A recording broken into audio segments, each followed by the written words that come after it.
Al-Fatihah.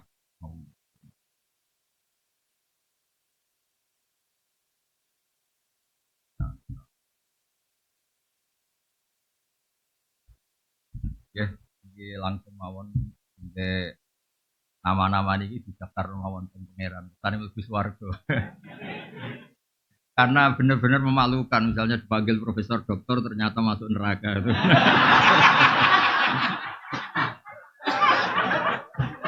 Ya apalagi membawa nama Islam kan ada Islamnya itu. Universitas Islam masa ketua yayasan terus rektornya masuk apa? Keren, nggak keren. Ya.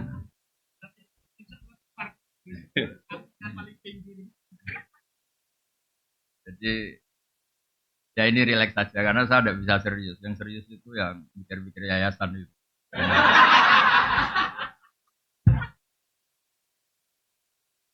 Saya itu berkali-kali sebetulnya itu bapak-bapak ibu-ibu sering dapat SK.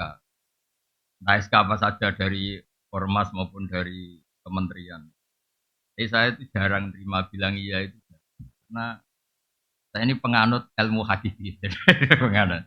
Hanya penganut ilmu hakiki gini, kebenaran itu harus dilakukan siapa?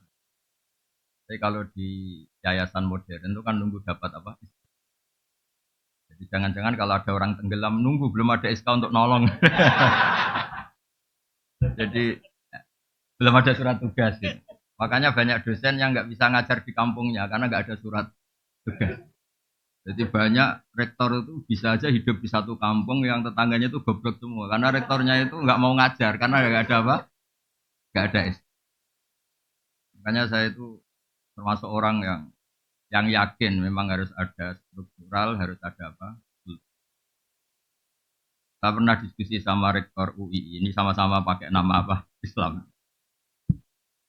Saya bilang gini, saya pernah ditawarin Gus, semuanya sepakat jenengan mau dikasih dokter honoris causa. Saya bilang enggak usah.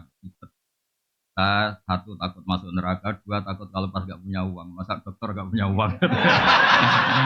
Kan lucu itu. Tapi kalau Gus kan nggak apa-apa, wong Gus sekarang yang asli yang banyak, naturalisasi juga banyak. Mungkin yang palsu juga. Tapi saya suka semua, yang palsu, yang asli juga bagus. Sampai ada yang memalsukan kan berarti Gus itu keren.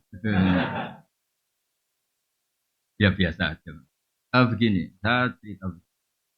Misalnya ada perempuan haid, ini ada ibu. Perempuan sedang menstruasi. Masa untuk ngerti haid harus daftar dulu di kampus. Nunggu sekian semester baru ada pelajaran itu. Berkanya kiai kampung kan langsung tanya. Kebetulan saya kiai Jawa Tengah ini cerita kultur Jawa Tengah. Anda kan di Jawa Timur ya. Silahkan pakai adat apa Jawa. Yang makomnya sudah, kehormatannya sudah kayak nabi. Keren. Gak tahu kalau ilmunya ada. Saya itu di pasar ini betul kisahnya. Saya di pasar. Ada ibu-ibu. Terus mau sowan. Siapa? Bahasa Jawa. Tuh. Ini saya bahasakan di sini. Ini anak gue sering keluar darah gini-gini. Tapi bahasa Jawa. Mohon tangkel tembrik mau ndak tanya di sini. Itu enggak sopan tuh.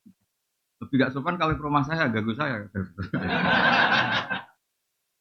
Ya terus di pasar itu tanya. Intinya dia punya bukti yang situasinya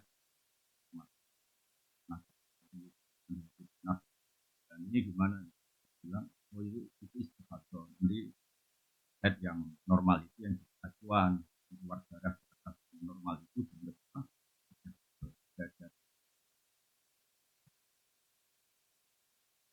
terus saya ketemu kiai kebetulan tadi Jawa Timur komplain saya di masyarakat nggak bisa tutorial ya beda beda ini cerita ke ini kan lembaga akademik tolong hormati atas nama ilmu meskipun dengan nggak cocok saya juga nggak dan ini kan saya termasuk kiai yang independen. Imam Bukhari itu punya bab begini, babul futya fitorik, bab memberi fatwa di jalan. Jadi suatu saat ini ibu-ibu harus tahu di mana-mana ibu-ibu nggak pernah kalah. Itu Nabi aja kalau sama perempuan takut. Belum pernah Nabi itu dikomplain lagi, yang ada itu dikomplain perempuan. Jadi hukum Allah itu nggak pernah dibatalkan lagi. Yang pernah membatalkan itu ini sebelum ngaji tak kasih muka. Makanya nanti yang boleh tanya hanya bapak-bapak ibu-ibu. Karena bisa ngerubah hukum itu. Allah aja digugat itu. Tuhan itu digugat.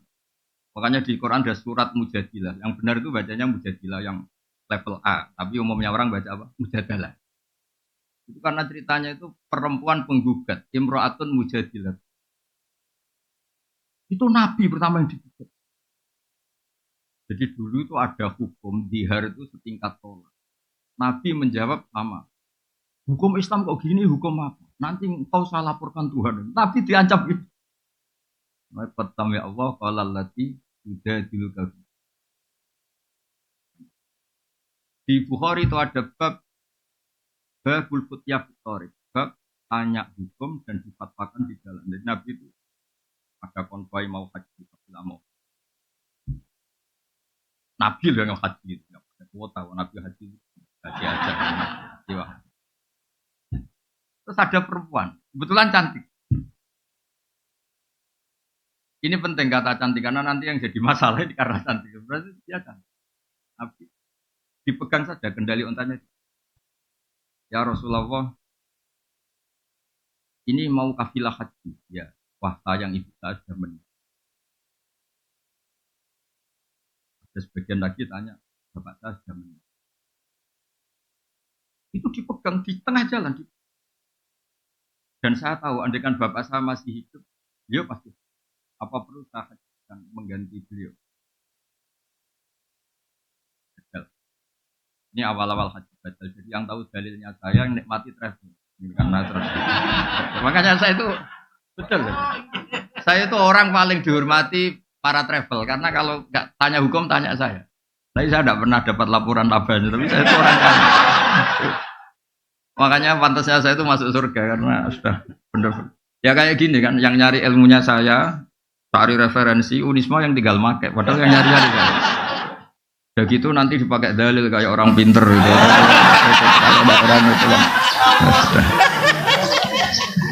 Tapi sudahlah saya ikhlas, saya tidak minta royalti kayak lagu-lagu itu.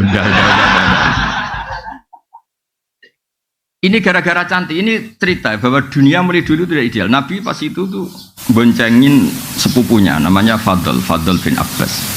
Ya kita tahu kan Muhammad bin Abdillah. Abdillah ini punya saudara namanya apa? Abbas. Yang diboncengkan Nabi namanya Fadl bin Abbas. Melihat terus sama perempuan tadi karena dia cantik. Terus perempuan ini juga melihat Fadl itu ganteng.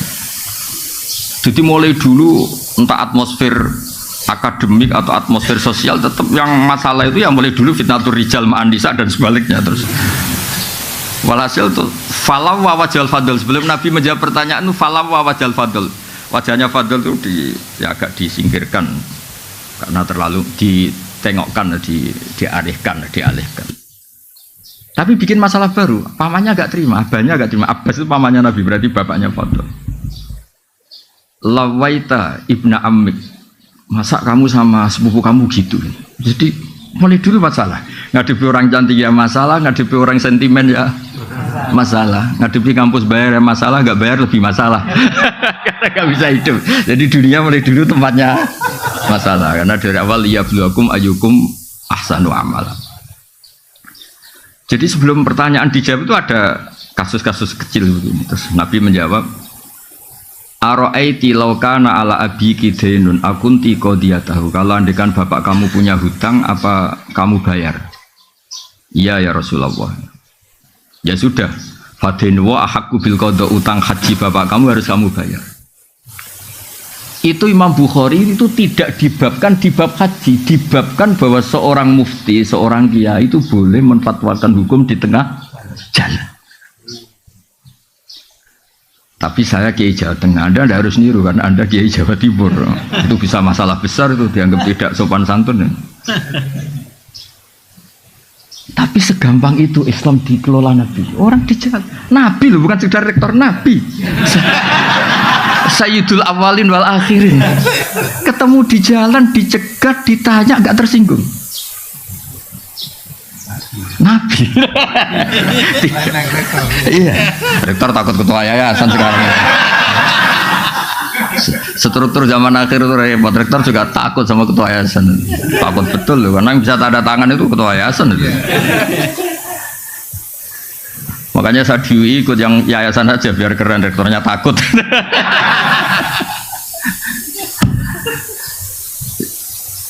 Ya itu satu ilmu. Itu kata Imam Bukhari babul futya fit thoriq. Bab memberi fatwa di jalan. Artinya begini, andaikan semuanya sistem kampus, kemudian perempuan ini ingin belajar tentang menstruasi atau tentang apa saja. Masa nunggu sampai semesternya, nunggu kejuruannya, ini fakultas apa itu. Ketika dia tanya kebutuhan agamanya, enggak bisa, kamu kan fakultas teknis, masa tanya agama?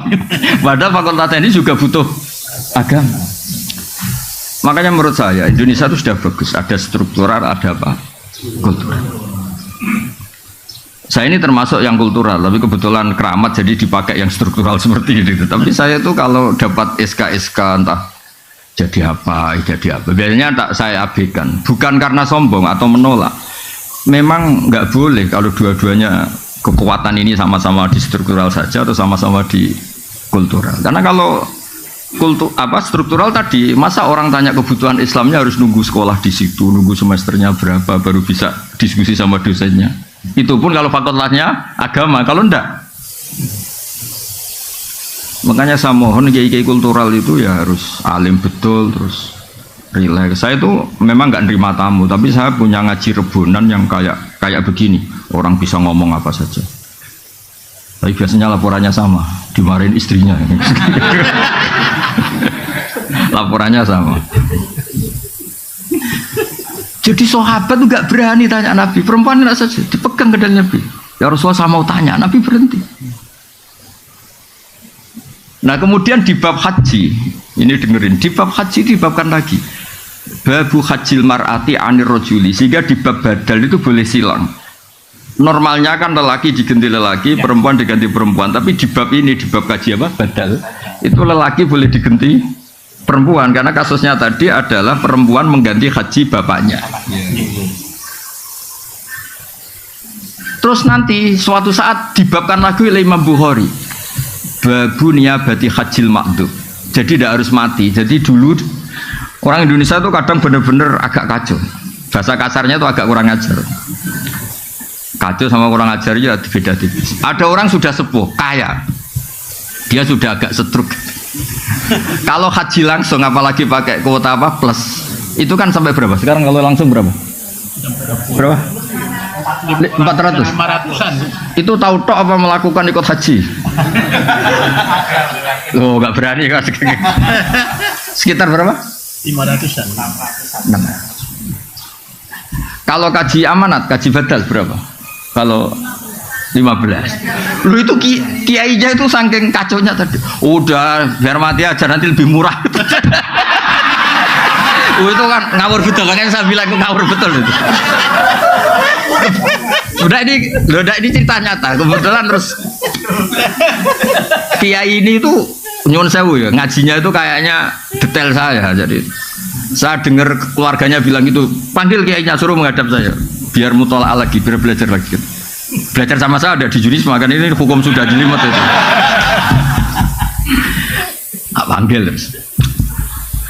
Jangan nunggu mati. Kalau mau kaji amanat sekarang saja, mumpung masih hidup. Jadi beliau ikut niat, ikut mengalokasikan hartanya untuk haji. Kalau sudah mati itu hanya prosedur, harta warisannya nggak bisa diwaris sebelum menghajikan yang sempat berstatus apa mampu. Terus tak tunjukkan. Jadi sebenarnya kaji amanat itu dua, menghajikan yang sudah meninggal atau masih hidup tapi tidak mampu. Ya. Tapi di Indonesia yang terkenal tuh yang sudah meninggal, yang 15 juta tadi.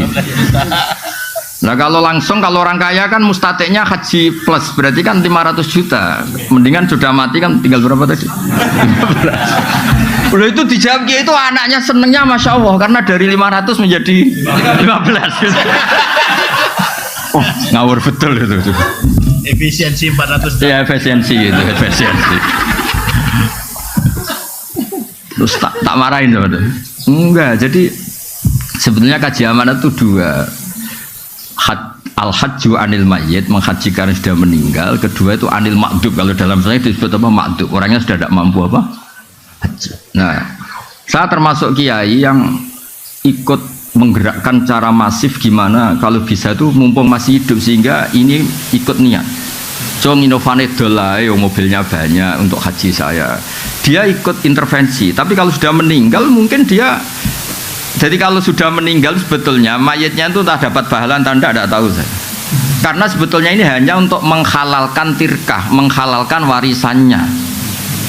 Bisa saja mayatnya jenis orang yang ketika hidup nggak pernah berkomitmen haji. Mungkin nyun sewu karena abangan atau pengetahuan Islamnya rendah atau kebetulan nggak jenis minat haji. Bagaimana dia dapat pahala haji sementara zaman hidup dia nggak pernah kepikiran apa? Haji, padahal inamal amalu binniyat. Kalau dia sudah mati dan dihajikan keluarganya, sebetulnya haji ini hanya untuk menghalalkan tirkah tadi, pembagian apa? Waris. Makanya kalau yang seleranya belum haji atau gak ingin haji, ahli warisnya harus didik, ajarin bahwa sebagian harta itu milik Allah dan statusnya mustatik, supaya yang makdub tadi, yang stroke atau yang sakit ini ikut niat. Walhasil terus kiai tadi, wah, nak ngono kudu ngaji nah Gus. Ya maksudnya coba disalami template banyak dia karena tadi efisiensi tadi. Oh, itu dari berapa? 500 menjadi berapa? 15 juta berarti 485 ya. Itu kalau 5 jutanya aja disalamkan template itu sebagai upah fatwa gitu kan. Ya, jadi saya mohon, maksud saya begini, saya cerita hadis Bukhari tadi. Jadi mengelola ilmu Islam itu di kampus ya boleh, di pondok-pondok disiplin ya boleh.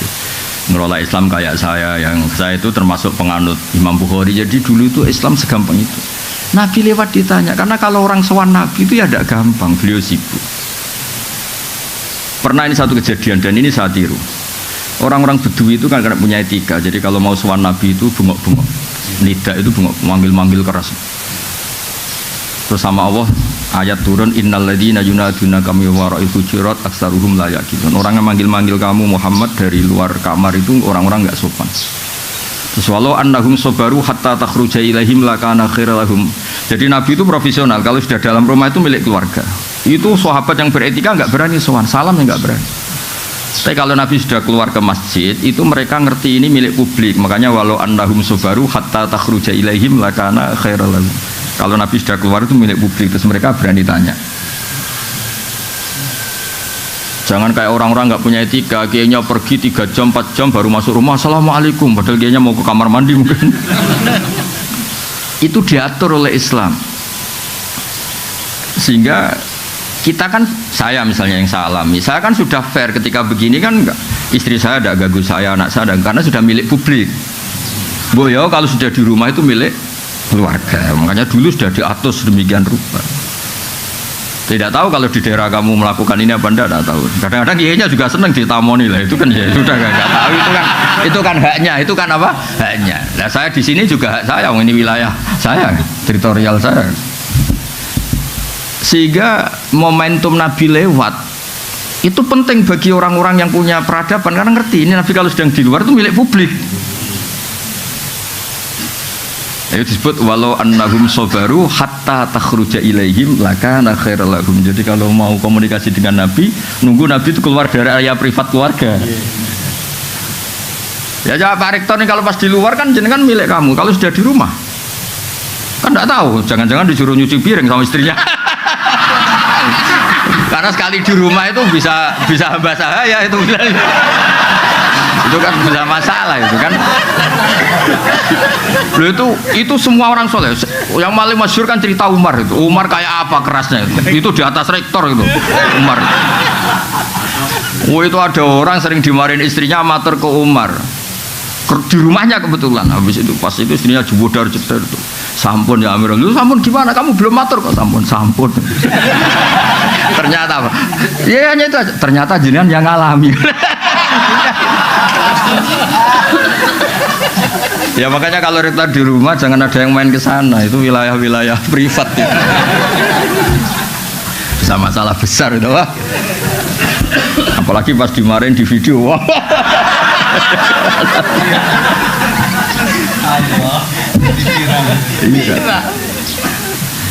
Jadi Nabi itu nggak pernah digugat lelaki, yang pernah digugat perempuan itu. Jadi makanya saya tadi bilang kata cantik itu penting. Jadi ada perempuan itu cantik sekali, namanya Khawlah binti Salabah. Saking cantiknya dia mungkin habis haid atau apa, terus dia pas suaminya datang itu dia pas sholat. Ya karena cantik tadi. Langsung suaminya orang Arab kan nggak makan bakwan sama tempe, makannya daging. Pokoknya ingin langsung hubungan intim. Istrinya menolak. Wong di redaksi kitabnya itu agak jorok ceritanya. Fa'ajabatu ajizatu. Dia ngelihat istrinya sujud tuh tertarik. Walhasil terus diajak nggak mau. Terus orang Arab itu kalau mangkel melakukan apa? Dihar. Dihar itu menyerupakan istri dengan apa? Ibu. Kalau di Arab menyerupakan istri dengan ibu itu maknanya nggak mungkin halal disetubui. Kalau di Indonesia enggak, kalau menyerupakan istri dengan ibu itu karena kasih sayangnya. Makanya di Indonesia hampir nggak ada apa dihar karena beda sekali perspektifnya, beda sekali. Walhasil terus karena dihar di jahiliyah dulu itu hukumnya sama dengan tolak. Nabi itu melangsungkan hukum yang nggak dibatalkan oleh apa? Islam. Yang nggak dibatalkan, saya ulang lagi. Karena beberapa tradisi jahiliyah juga ada yang diteruskan. Matur ya Rasulullah, saya istri saya dihar gini. Yang matur pertama itu suaminya, namanya Aus bin Somit. Ada banyak riwayat ya, sama ambil saja Aus bin Somit. Nggak usah diteliti jadi disertasi itu nggak usah. Disertasi kok ilmunya copy paste. Mau nanti disertanya kata Gus Wah kacau itu, nggak ilmiah itu ya, harus nyari referensinya sendiri. Barang nyari gak mau biaya, pakai maktabah Samilah 5.000, aduh kasus lagi. Kata Nabi, ya sudah gitu memang hukumnya, pulang suaminya. Kata istrinya, wah kamu gak mutu ya. Datang, ini cerita surat Mujadalah tadi, kalau zaman baca Mujadalah. Betul ya Rasulullah, kalau dia itu kayak tolak. Iya. Nabi, saya ini sudah tua. Kalau bikin hukum mau dipikir-pikir dulu. Khawlah itu cantik betul. Agak jorok orang. Agak ngawur kalau ngomong itu, kalau sama Nabi agak ngawur. Ini kisah nyata loh. Maksudnya gimana? Kalau saya masih muda dulu, cantik masih muda, dihukumi tolak gak apa-apa, masih banyak lelaki suka saya. Ini saya sudah tua. Terus bilang, ngomongnya jorok, saya masih ingat bahasa Arabnya. Akala sababi, muda saya, cantik saya dihabiskan oleh dia. Maksudnya suaminya Aus bin Samit. Wa nasartu lahu batni, sehidup-hidup saya sudah pokoknya ngomongnya jorok dia. Sudah pas tua gini, sudah tidak cantik, sudah gembrot, sudah ini itu, ada dihar yang kayak tolak. Tadi kata Nabi, ya hingga detik ini belum ada pembaharuan hukum, belum ada itu. Masih begitu kata Nabi. Kalau begitu terus, engkau saya laporkan Allah Ta'ala. Oh itu kalau gak perempuan gak bisa. Woi. Tapi gara-gara itu Nabi itu kelihatan Nabi. Memang kadang-kadang eksiden itu berkah. Si Khawlah terus pulang di kamar dia sujud. Ya Allah, bilangin nabimu ini hukum apa? Lagi nabimu, ini hukum apa ya? Saya sudah tidak cantik, sudah tua. Kalau kejadian ini ketika saya masih cantik, nggak masalah. Terus ngomongnya tuh pas munajat tuh yang ngawur betul. Indomam tuhum ilaihi do wa indomam tuhum ilayya ja. Ini anak saya banyak. Kalau yang ngurus dia pasti tersia-siakan. Namanya lelaki mesti katut babon, dia sudah pikir aja gitu. Namanya lelaki mesti udah kalau cerai sama saya nggak sampai seminggu kan lelaki nggak ada idahnya, pasti langsung nikah apa lagi. Pasti anak saya ini disia-siakan. Kalau anak-anak saya rawat saya pasti kelaparan karena saya perempuan nggak bisa apa-apa. Tolong bilangin Nabi hukum ini dirubah. Itu pas munajat gitu terus Nabi itu didatangi Jibril. Udah rubah aja. Kata Allah, udah dirubah aja. Kalau dihar itu tidak sama dengan apa? Tolak. Terus Nabi nyuruh sahabat, udah panggil tadi Khawlah. Gugat aja diterima. Datang. Nah, supaya Pak Rektor ini hati-hati. Ngadepi dosen-dosen putri itu harus hati-hati. Nggak akan menang gitu. Ya sudah akhirnya itu kata Sayyidah Aisyah, saya tahu betul Nabi itu di sini, Khawlah di sana. Itu kalau nggak Nabi nggak tahu. Ternyata tadi Khawlah di kamarnya itu munajat betul.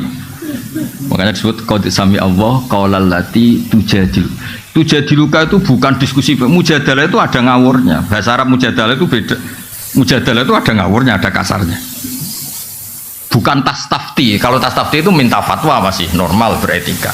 Tujadilu bukan tas tafti. Kalau tas tafti kan masih beretika. Mujadalah itu agak ya debat.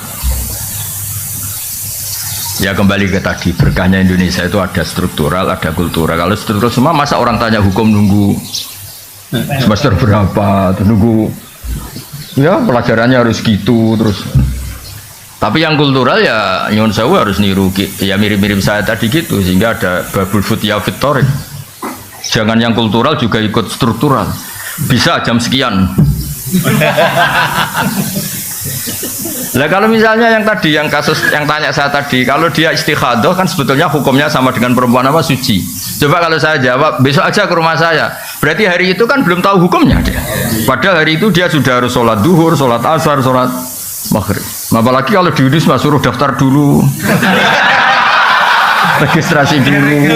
Iya, kebetulan kalau fakultasnya kedokteran misalnya, wah ini tidak bidang saya, coba ganti fakultas saja dulu. Bareng ganti fakultas keagamaan ternyata jurusannya dakwah, ini tidak bidang saya, ganti dulu syariah. Bisa panjang kan? Jadi sebenarnya kekayaan Indonesia seperti ini harus kita jaga. Makanya saya itu tidak menolak kalau dikasih dokter honoris causa, tapi yang bakatnya kayak saya tidak usah. Saya juga agak perlu, kalau seperti saya juga agak perlu jadi pengurus-pengurus struktural. Nanti jadi tadi nggak saling melengkapi. Tapi yang kultural pun harus tetap alim, jangan terus mentang-mentang kultural terus saya naik itu. Nah, problemnya di Indonesia yang kultural sendiri banyak yang sudah tidak mutolaah kayak tadi itu, yang haji plus tadi itu. Kata Kiai ya, Gus, gue ngurus rezeki wong. Kenapa? Jadi aku kadung disalami banyak karena tadi fatwa tadi. Nunggu mati lebih apa? Murah. Wah, kamu harus tobat gitu. Tobatnya gimana? Sebagian salam tempel kayak masjid separuh tapi ku rodok dosa gede kan. Ternyata takut deh. Takut juga sama masuk neraka deh. Ya jadi ini mukadimah saja, tapi sebetulnya dulu itu Nabi ketika sugeng, ketika hidup itu ceria. Makanya sahabat kalau Nabi sudah di luar di Sufah itu, sahabat juga cerita-cerita zaman jahiliyah, cerita anak-anak tuh perempuan agak nakal itu. Dulu juga sebagian tidak akabiru sahabat itu kenal gini-gini, terus sahabat tertawa-tawa ngenang zaman jahiliyah. Terus Nabi tanya, kenapa mereka do tertawa? Ya sahabat kebanyakan enggak yang akabiru sahabat. Oh itu Nabi ingat gini-gini. Itu kenangannya sahabat itu.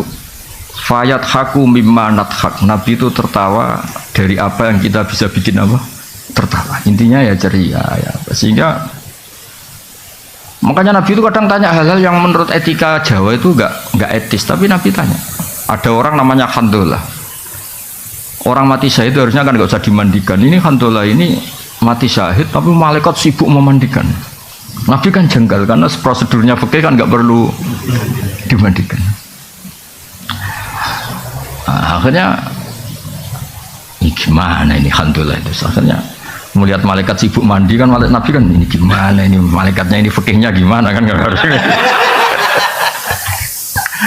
Akhirnya Nabi tanya istrinya, kenapa tadi suami kamu kok sibuk malaikat apa memandikan? Oh itu Nabi pas ada pengumuman perang tuh pas sama saya terus beliau gak sempat mandi langsung lari.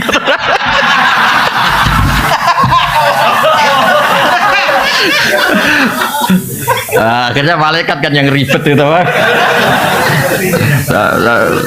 Saya nggak ngerti itu gimana dia dapat galon, dapat apa malaikat tadi juga nggak tahu ya. Malaikat nyari di mana itu nggak tahu. Tapi itu sampai si Handolah ini gelarnya apa? Ghusilul malaikah, mayat yang dimandikan. Sampai itu menjadi gelar kehormatan.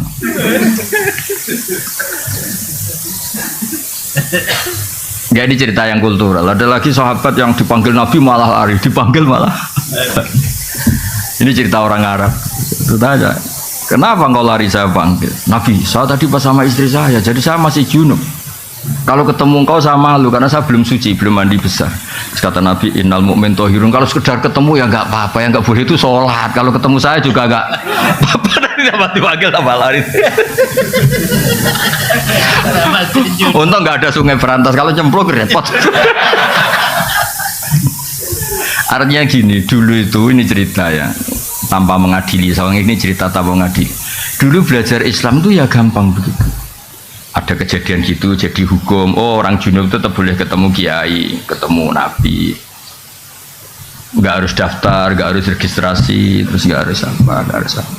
Nah sekarang itu saya tadi bilang ke Pak Rektor, nggak boleh organisasi ini terlalu mengambil alih semua kebaikan, harus ada yang apa, kultural, baik NU, Muhammadiyah maupun apa. Karena ini yang bisa on time, yang bisa setiap apa, saat, setiap waktu. Tapi ya tetap ada yang struktural nggak apa-apa, tapi jangan mengganti fungsi yang kultural. Tapi yang kultural juga nggak usah ganti yang apa, struktural. Makanya ini berkah betul ini saling menyadari, ini saling waras lah bahasa kasarnya itu saling.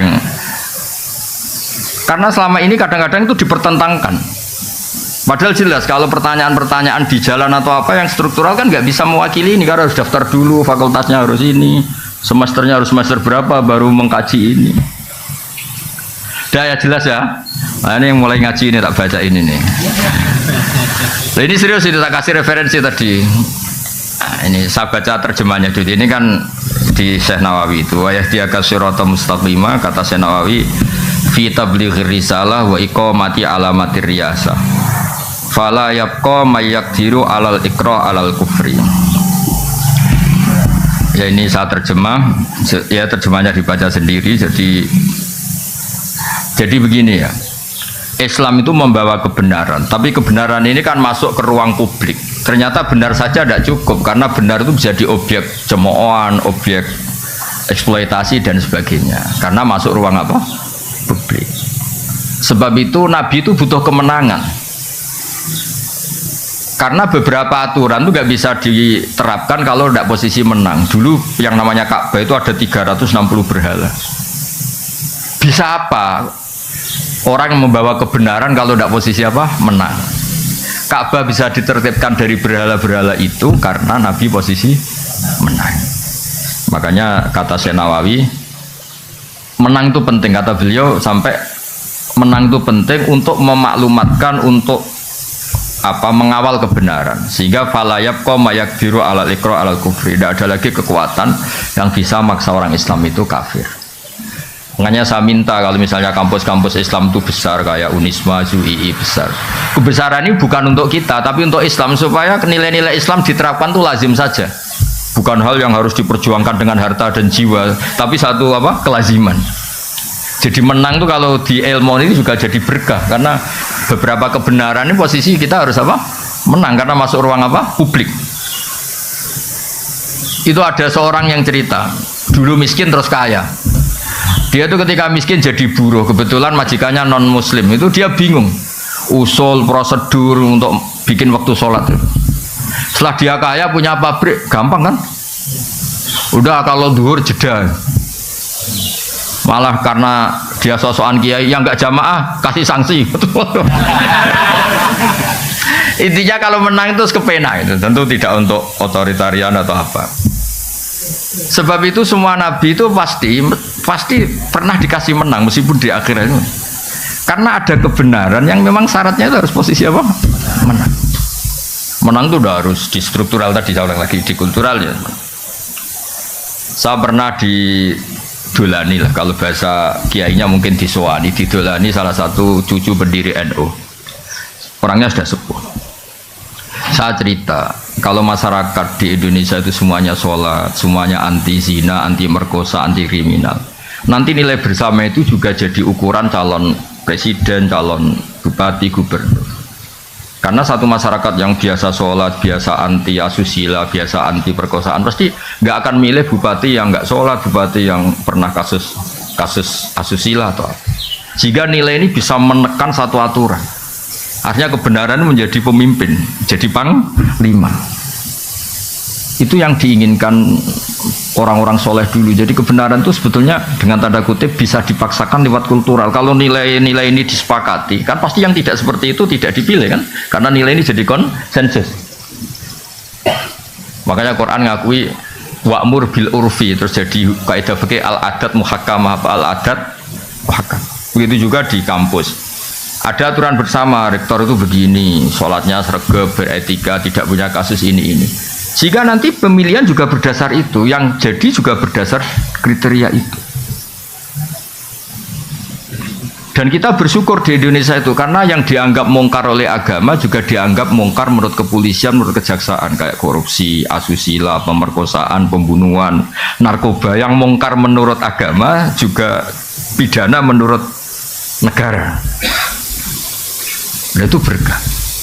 Tapi negara itu kekuatannya sampai kapan? Ya sampai kultur ini jalan. Kalau kultur ini tidak jalan, kayak misalnya orang Kolombia, itu narkoba itu sudah seperti itu. Makanya ya negara itu bisa mayungi ini selagi kulturalnya masih seperti itu. Ya makanya tadi kita harus menang baik secara struktural maupun secara kultural. Tentu dengan cara-cara yang tetap berkemanusiaan. Ya, itu yang kenapa ada surat Fatah sampai Nabi ngendikan ketika surat ini turun, kata Nabi, unsilat aliyya suratun lahiya ahabbu ilayya minad dunya wa ma fiha. Saya ini dituruni surat yang lebih saya cintai ketimbang dunia seisinya, yaitu surat Fatah, surat kemenangan.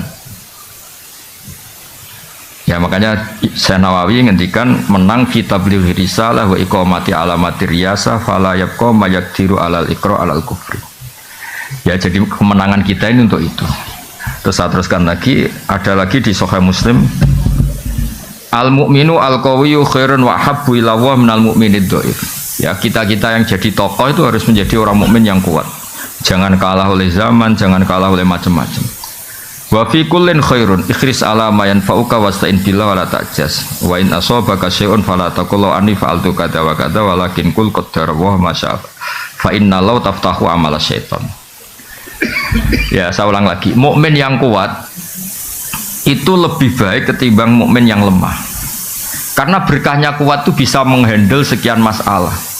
Tapi kalau semua kita ini cemen, misalnya begini ya, kota, entah kota mana saja. Itu katanya kan kota itu banyak maksiat, katanya, tapi saya ulang lagi, kota itu katanya kan banyak maksiat. Kita boleh suudon ya boleh khusnudon. Mau khusnudon ya kayak goblok, nyatanya ya banyak betul. Mau suudon, agama tidak pernah membolehkan apa? Suudon. Tapi berkahnya orang-orang baik yang kuat, masjid tetap banyak, pengajian tetap banyak, komunitas kesalehan tetap banyak. Berkahnya ini banyak ketika orang-orang yang nakal ini ingin tobat, setiap saat itu ada. Di situ ada masjid, ada majelis taklim, ada lembaga-lembaga kebaikan. Coba kalau orang-orang mukmin itu lemah kemudian menyerah. Wah, gaya masjid di kota ya apa ayo akeh maksiat, bikin masjid di kota, bikin itu kan terus selesai semua. Makanya kita butuh al mukmin al qawi, butuh orang mukmin yang apa? Kuat.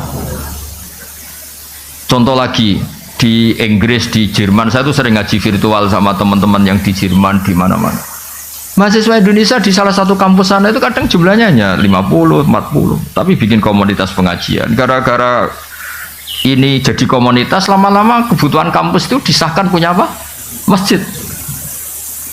Akhirnya ketemu mahasiswa muslim yang dari beberapa negara. Terus mereka bikin apa? Komunitas. Ada ngaji, ada ini. Coba kalau mukminnya lemah, masa di negara non muslim bikin masjid, komunitas saya semuanya non. Butuh orang kuat. Orang kuat itu udah harus otoriter, nggak ada harus. Makanya kata bapak saya kalau didik saya, ada santri atau putranya sendiri disuruh apa gak mau, ada yang sepuh, disuruh apa gak mau karena ada yang sepuh. Kata bapak itu, ikut tawaduk, tak mau tanggung jawab gitu. Ya kadang-kadang kan alasannya ini kan wilayahnya rektor, ini wilayahnya kiai, ini wilayahnya orang sepuh. Kata bapak itu tawaduk apa gak tanggung. Ketika seorang muslim dimanapun berada terus berpikir bikin masjid di kampusnya atau bikin komunitas pengajian, ternyata baik-baik, hanya butuh orang kuat. Saya pernah ya ketemu teman-teman TKI di Korea. Itu pertama sholat, itu nunggu jam makan karena WC di sana MCK-nya kan luas, terus dia sholat ketika jam makan di WC di. Terus ketika mereka menunjukkan Islamnya dengan komunitas besar, lama-lama kuat nyewa masjid. Jadi bangunan disewa untuk masjid. Lama-lama setelah uangnya terkumpul, komunitas itu besar, ya bikin masjid. Izinnya padahal mahal.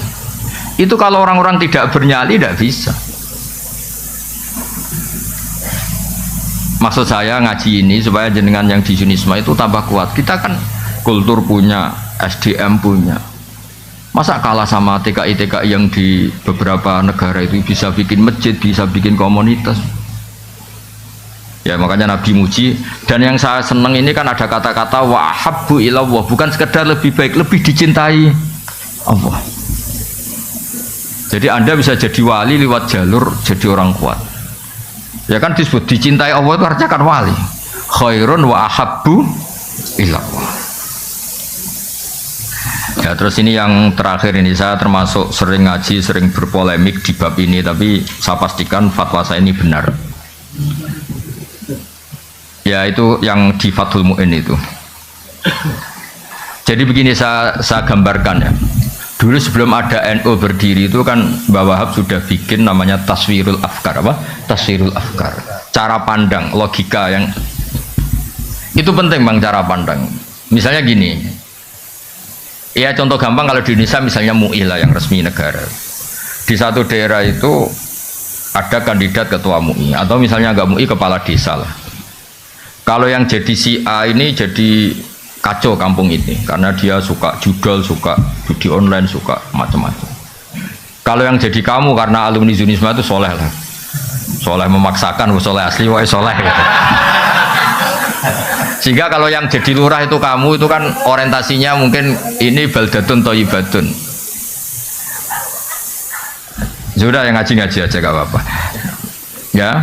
Maka orang ini yang soleh ini, kalau saingannya ini orang-orang nyun sewu yang batil, yang soleh ini wajib memaksakan jadi lurah. Meskipun untuk menjadi karena situ sudah politik uang harus bayar. Ini jelas kata Mu'in, wa man ta'ayyana fi nakhiyatin lazimahu qabuluhu wa kadza talabu walau bibadli malin. Ya walau bibadli malin. Yaitu yang bawah itu wa kadza talabuhu walau bibadli malin. Wa in khafa min nafsihi al-maila. Itu saya terjemah. Jika kamu kredibel dan hanya kamu yang sesuai syariat, maka kamu harus menjadi pemimpin meskipun dengan cara mengeluarkan biaya, dan meskipun atas nama manusia kamu takut terjerembab dan jatuh pada hal-hal yang negatif.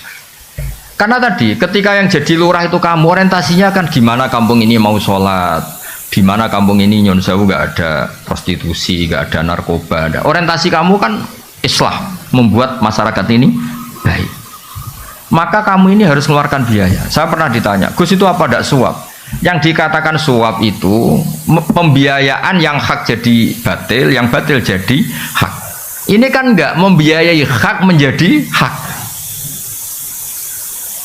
Ya membiayai hak menjadi hak. Makanya saya pernah ditanya, Gus kalau pilkades itu itu kan kalau yang enggak mengeluarkan uang kalah. Katanya mengeluarkan uang itu tidak soleh karena nyuap. Saya bilang kalau kandidat lainnya itu tidak soleh, kamu mengeluarkan uang nggak apa-apa. Paling Allah kalau kamu soleh, Allah akan bilang kamu itu dermawan. Kalau kamu soleh lah. Tapi kamu nggak soleh, memang Allah bilang kamu istrinya bapak. Kalau di Jawa kan istrinya bapak ya, ibu. Makanya ada yang tanya, orang Arab itu kadang sumpah ilah itu sumpah nggak akan ngumpuli istrinya 4 bulan. Kata Ki Jawa, kok kuat Gus? Orang Arab kan istrinya 4. Jadi punya alternatif kalau Ki Jawa ya tak kebal wa minkum. Makanya kadang-kadang adat Arab sama Jawa itu beda. Di Arab itu mahar itu mahal. Ini ibu-ibu gak boleh niru orang Arab. Mahar itu apa? Mahal. Saking mahalnya kadang itu orang nikah hanya 1 bulan 3 bulan karena sering nikah orang Arab.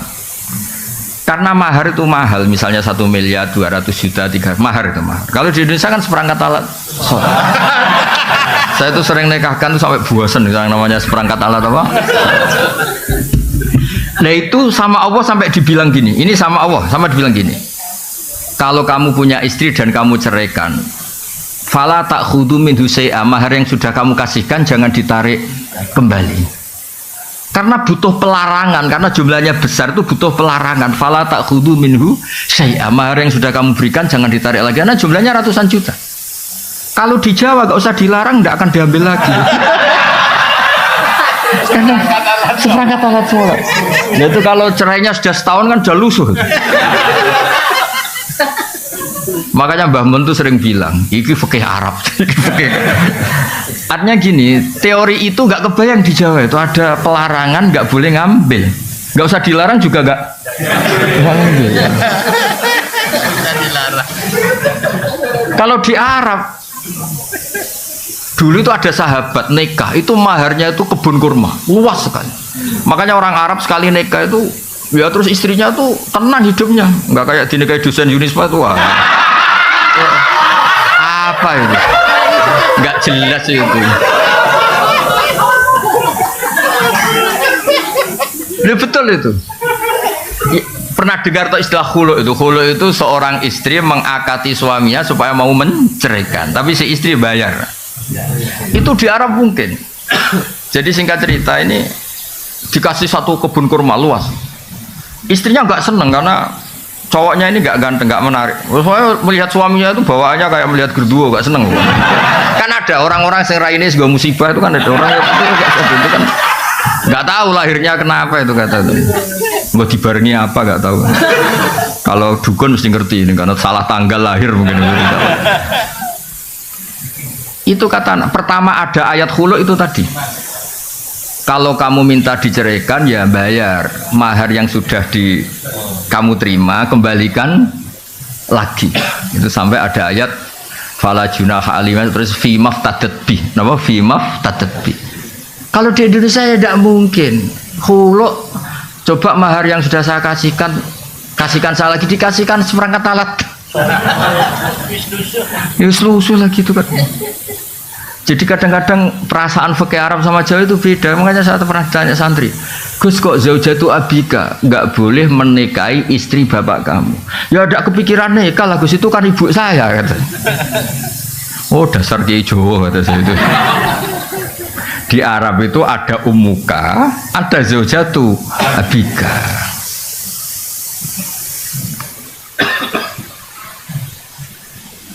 Ya, jadi jelas ya. Ini karena Anda bawa Unisma I-nya itu Islam. Ini makanya ini saya ajarin fikih secara baik dan benar.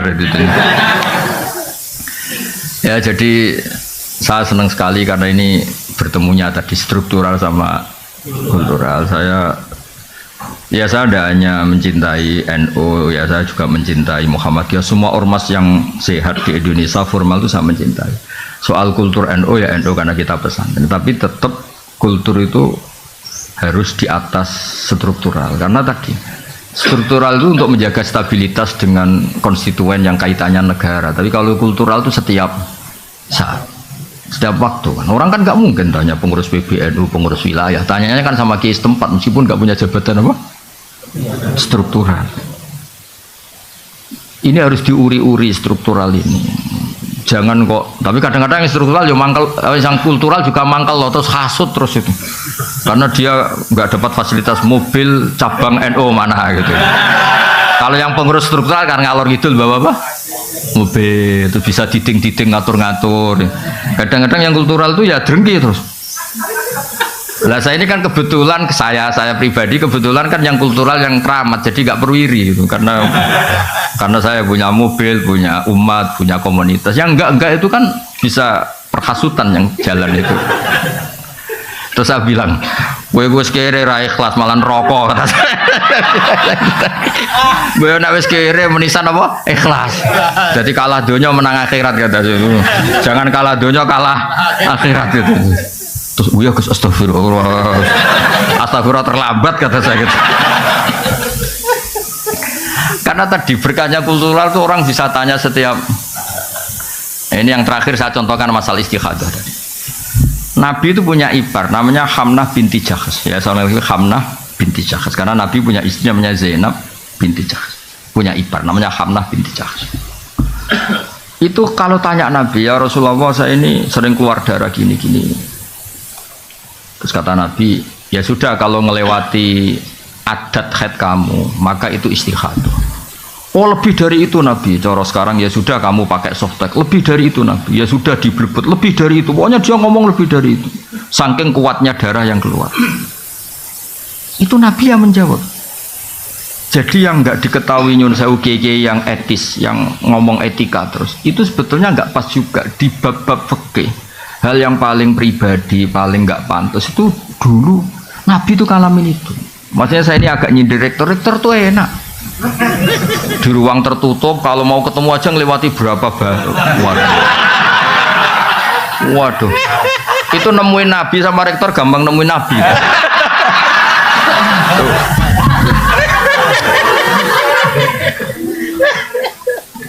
Apalagi ketua yayasan ya, wah malah ngeri lagi. Mentang-mentang punya SK pemecatan tuh, wah itu hidupnya lebih bahagia. Rektor masih takut sama ketua apa? Saya dulu ya janggal loh, kenapa sih orang kok hormat? Ternyata saya pengurus yayasan baru tahu. Saya kan biasa ikhlas, jadi kaget kalau ada orang hormat tuh kaget tuh.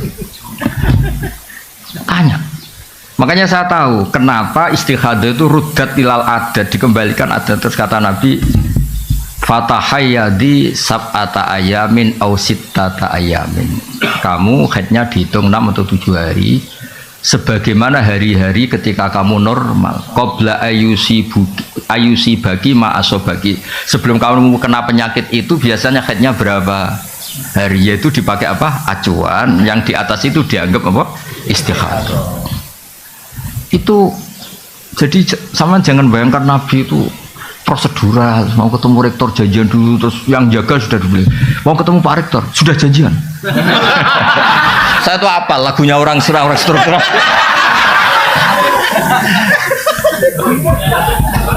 Aduh, loh, tapi kalau sama saya enak aja. Kemarin Dek Fuad tuh cerita 4 hari yang lalu, Gus itu Mas mau ada ngaji itu Unisma tanggal 20.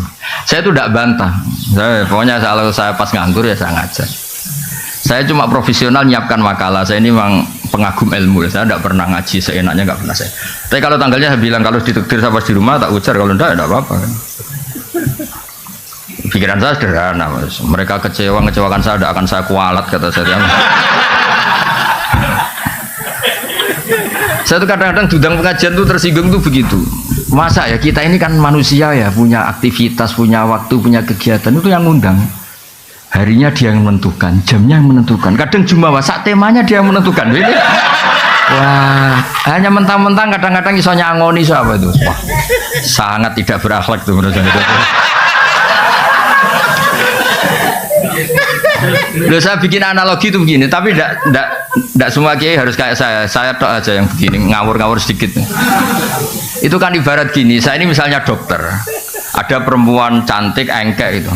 Gus, saya ini punya penyakit kulit, tolong diobatin. Padahal saya tahu penyakit parahnya dia itu jantung. Tapi karena dia agak ngerti apa yang bahaya pada dirinya, yang penting merawat muka. Paham ya maksud? Nah orang Islam sekarang itu begitu. Fardu ainnya nggak tahu, tanya fardu kifayah, kadang tanya sunat. Ada orang lakukan fardu aja tidak bisa, tanya gini, Gus gimana tahajud saya supaya dekat Allah? Sholat fardu nera bener tak kok tahajud? Itu kayak orang tanya kecantikan padahal punya penyakit apa? Jantung. Makanya saya kalau pengajian ada temanya, saya mesti nggak terima. Memangnya tema itu kebutuhan Anda kata saya. Yang tahu penyakit Anda itu kiai, seperti tadi yang tahu penyakit pasien itu dokter. Malah dokter diajarin, dok ini wajah saya gini gimana? Padahal dia punya penyakit apa? Jantung. Jadi memang harus ada kiai-kiai yang agak ngawur kayak saya supaya agak tertib itu, dunia ini agak tertib. Yuk kadang-kadang, iya betul, saya itu pernah diundang di satu acara. Kebetulan ada yang pernah sepuh. Itu temanya itu gimana hukumnya tahajud berjamaah. Karena masjid daerah saya, Gus itu ada tahajud berjamaah. Terus kiainya suruh sowan saya dulu, menghadap saya dulu. Tak tanya, tanggamu sholatnya fardu wis bener. Dia dereng Gus. Oh dasar. Tertibkan dulu cara sholat apa? Fardu, baru bicara apa? Sunat. Wah, nang ngono rasa ngundang jenengan Gus gak situ Gus.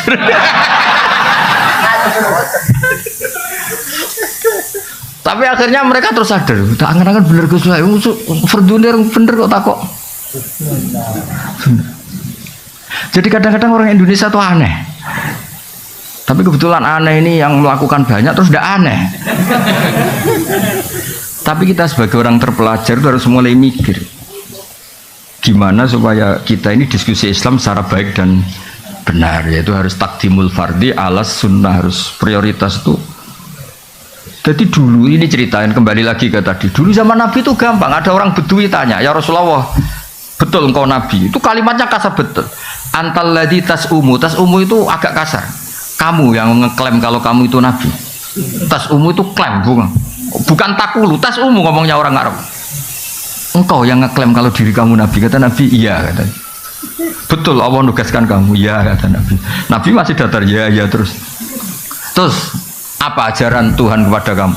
Ya kamu harus sholat 5 waktu. Itu tok. Iya. Itu tok lo ya. Iya. Puasa Ramadan. Itu tok lo ya. Iya. Zakat yang wajib ya. Semuanya yang pas. Itu di depan Nabi ini yang saya pakai. Fawa wala azidu ala dalik wala angkus. Demi Allah saya Islamnya mau pas saja, enggak lebih enggak kurang. Terus kata Nabi, man sarrahu ayang zura ila rajulin min ahli jannah falyangzur ila hadza. Kalau kamu ingin melihat lelaki ahli surga ya orang ini, sing Islame pas itu. Makanya itu Imam Nawawi yang ngarang kitab Majmu' Syarahul Muhadzab itu. Kalau ada pendapat yang mengatakan witir itu wajib, saking khusyuknya orang sampai bilang witir itu wajib. Itu kata Imam Nawawi, semua pendapat itu tidak sah dan batal li hadisil a'robi katanya. Karena ada hadis dialeknya orang apa? A'robi. Jelas orang itu tanya, hal aliyah ghairuha ya Rasulullah, pada kewajiban lain di luar sholat 5 waktu itu? Kata Nabi, lah tidak. Kata Imam Nawawi, kalau kamu mau khusyuk saja, tidak usah wajib-wajibkan witir. Tetap yang wajib hanya sholat 5 waktu.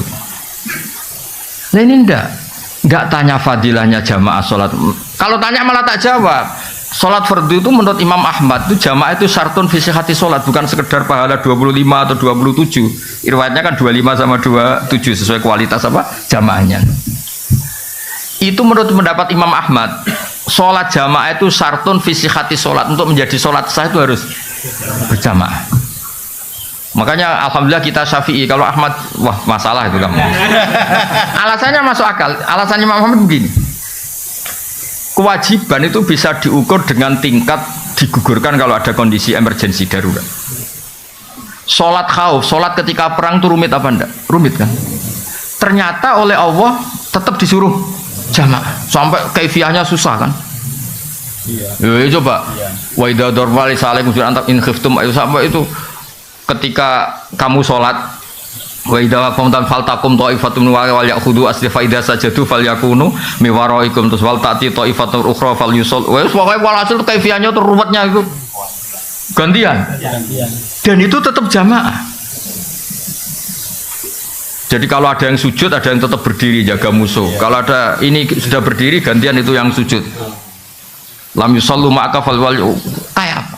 Terus kata Imam Ahmad, kalau se-emergensi itu saja jamaah tidak digugurkan, maka apalagi kondisi normal. Kamu menang semua tuh, masuk akal pendapat Imam Ahmad tuh. Tapi Imam Syafi'i itu berkah di Indonesia, karena kadang-kadang orang nggak mau jamaah itu bukan menolak jamaahnya, nggak seneng imamnya. Wes, roh gue seneng, roh imami gue seneng tuh, wes serat cocok tuh. Loh apalagi ketua yayasan sudah ngerti kalau imamnya minta naik gaji malah gak tertarik. Imam kok kedunya dari. Aduh. Makanya saya andekan orang-orang Hambali itu hidup, pasti saya cerita di Indonesia itu menolak jamaah bukan karena anti jamaah, itu gak cocok sama imamnya. Di Indonesia itu imamnya gak kunut aja masalah kan? Yang kunut imamnya gak kunut juga masalah, atau sebaliknya juga masalah. Sekarang aja era modern, saya tuh sering makmum orang Muhammadiyah. Orang Muhammadiyah juga sekarang alhamdulillah sering makmum orang NU. Karena saya ngomong terus, kalau kunut itu adalah NU, berarti Imam Syafi'i itu NU. Imam Abu Hanifah berarti Muhammadiyah. Padahal Muhammadiyah sama itu dulu Imam Hanafi, dulu Imam Syafi'i. Mana buktinya kalau Imam Syafi'i punya Kartanu itu? Kan tidak ada buktinya. Boyo biasa aja dari awal kan dua-duanya sepakat kalau itu masalah sunat atau tidak sunat kan, tidak masalah rukun kan. Tapi saya pernah dibantah oleh Banser. Ini memang Saya tahu Gus kalau itu sunat, tapi ini identitas. Repot ini kan identitas, kalau nggak kunut tuh bisa masalah itu. Ya sudah, tapi ya kalau kita yang tekuni ilmu ya biasa aja. Kalau kita yang tekuni ilmu ya biasa aja. Jadi saya mohon karena Unisma ini kan biasanya bacanya Unisma apa Unisma? Oh ini ya sudah, berarti sudah Indonesia banget ini. Saya tuh masih menangi orang baca Zunisma, Zui karena setengah Indonesia setengah rodok mampu Inggris itu. Sekarang sudah diterbitkan ya, sudah muni U semua ya. Unisma. Tapi kalau di UI itu masih asing bilang U itu, karena kelamaan bilang Zui. Gitu. Kalau Indonesia sudah fase semua U ya. Tapi saya dulu dengarnya ya Zunisma sama ya. Berarti sudah Indonesia. Ya jadi jelas ya lewat ngaji ini bahwa struktural dan kultural tidak harus dipertentangkan ya, supaya Islam Indonesia itu khazanahnya apa luas, karena nggak mungkin orang tanya itu dari Pak Rektor tadi bisa melewati 3 ya sama yang kultural juga nggak usah hasut sama yang struktural, karena yang struktural kan gaya kan ngurusi Islam sambil membawa mobil dinas. Yang struktural, yang kultural tuh kasihan, dari sawah mencangkul langsung ajar madrasah.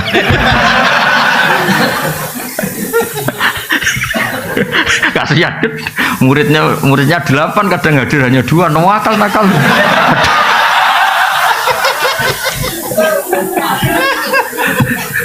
Tapi itu yang menjadikan orang Indonesia tahu Islam.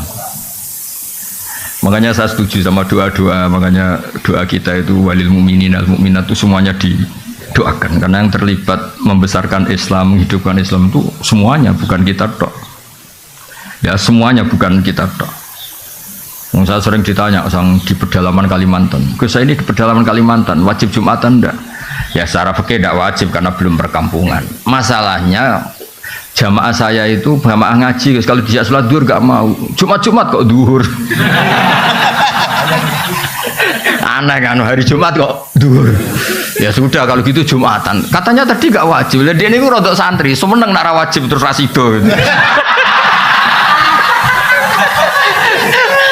Tapi jamaahnya gak mau, masa Jumat kok duhur gitu. Makanya alhamdulillah madhab-madhab yang Jumatan harus orang 40 harus gini-gini di Indonesia alhamdulillah tidak melaku, tidak jalan, karena kampung-kampung terpencil yang komunitasnya baru 20 mintanya juga Jumatan. Makanya kita cari-carikan dalil gimana. Nah, saya termasuk kiai yang ahli nyari dalil-dalil yang tidak. Karena kasihan memang kebutuhannya Jumatan. Masa duhur apa Jumat kok duhur. Ya udah Jumatan. Dalilnya udah bagian saya yang nyari atas. Masa ini kan kiai baik, jadi pokoknya yang gitu-gitu tak cariin itu. Ya jadi kadang-kadang kita butuh. Saya pernah lagi ada Jumatan betul, saya itu mau ke Jogja. Kebetulan dulu saya pakai bis ban double ini. Karena saya ini kan termasuk orang soleh lah, jadi ada Jumatan berhentilah, daripada duhur ya sama Jumatan berhenti. Padahal pakai bis, enggak pakai mobil pribadi. Tahun berapa? Sekitar tahun 97 atau 98. Jumatan di satu kampung itu orangnya itu enggak ada 20. Imamnya itu kalau baca Fatihah kayak orang mau melahirkan. Perjuangannya susahnya itu. Iya, kuana betul aja tuh.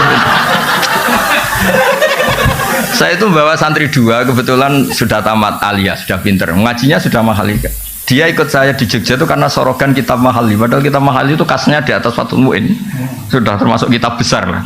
Di Al-Azhar itu Mahali sudah untuk gelar apa doktoral fikihnya. Dia mondok saya di Jogja itu karena ngaji kitab apa Mahali. Singkat cerita santri saya 2 itu, Gus kok jenengan ndak iya ada, nak kon gak mantep iya ada. 2 santri saya itu iya ada, saya ada. Ditanya saya, kenapa Gus ndak iya ada? Aku sing manusia, saya yang manusia aja gak tega mau tidak ngesahkan itu.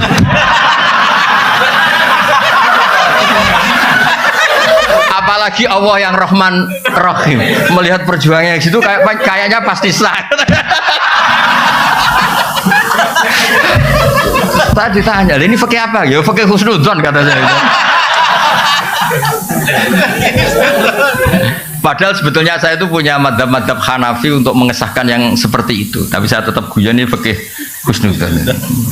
Karena kalau saya iada itu kan semi suudzon, kalau sholat itu enggak sah.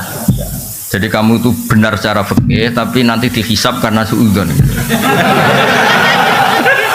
Karena kamu sampai iada itu menganggap itu tidak sah. Lah saya ini husnudzon tapi agak-agak syafi'i, karena sebetulnya memang secara syafi'i harus iada. Saya kali ini agak-agak Hanafi kata saya. Tapi demi menghormati perjuangan tadi, saya bilang tadi, saya yang manusia saja nggak mentolo mau tidak ngesahkan melihat perjuangannya gitu, apalagi Allah yang Rahman Rahim. Maksud saya cerita ini supaya yang jadi apa ya, tokoh lah di masyarakat, bacanya banyak. Kayak saya itu ya baca kitab Mizan Kubro, baca kitab-kitab khilaf-khilaf. Bukan untuk tatabbu rukhas, mencari yang gampang. Kita ini punya umat banyak dan sebagian memang nggak ngerti apa. Kalau kita bilang-bilang nggak sah terus itu kan kasihan.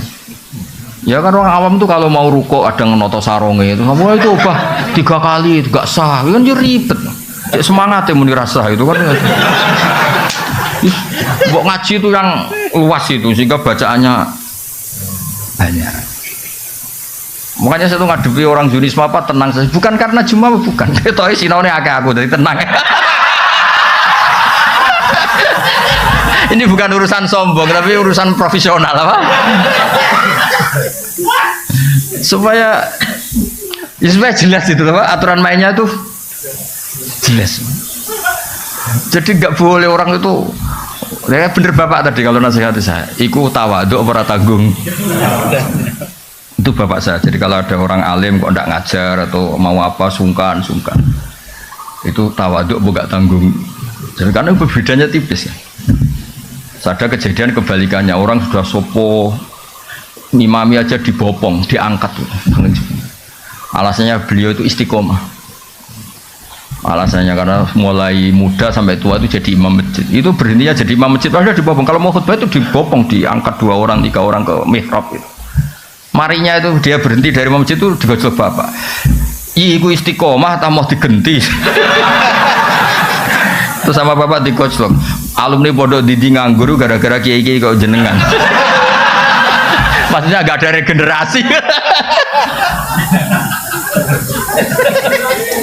Jadi kan beda tipis antara istiqomah sama gak mau. Jadi makanya dunia itu harus ada diskusi. Ternyata tawaduk sama gak tanggung jawab itu ya istiqomah sama gak mau diganti itu ya nggih ngoten mawon, nanti diskusi sakadare nggih, tanya jawab sakadare. Sementing aja ibu-ibu tanya rektornya saja nanti. Nggih, wassalamualaikum warahmatullahi wabarakatuh. 2 aja ya. Nggih. 2 aja kalau monggo. Ya ini yang 3 Gus yang angkat tangan. Nggih, monggo berurutan mawon. Pak Afif, Gus Torik sama Pak Afif.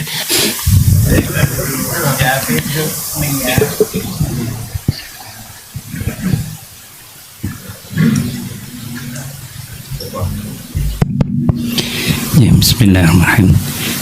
Tersuun atas waktu yang diberikan. Ada 2 pertanyaan, Gus. Belum punya korupsi ini. Kok gak 4 sekalian? Yang pertama terkait dengan penafsiran ayat mengenai Inna fatahna laka fatham mubina, tentang pentingnya kekuatan untuk bisa mengawal kebenaran. Tapi sampean percaya tuh sama kitab itu? Nggih. Oh ya udah percaya dulu nanti. Jangan nanti aja, penting percaya dulu. Iya. Dan dikaitkan dengan hadis Rasulullah, al-mu'minul qawi khairun wa habbu ilallah minal mu'minid dhaif. Ini kaitannya dengan qadhiyah Palestina sekarang niki.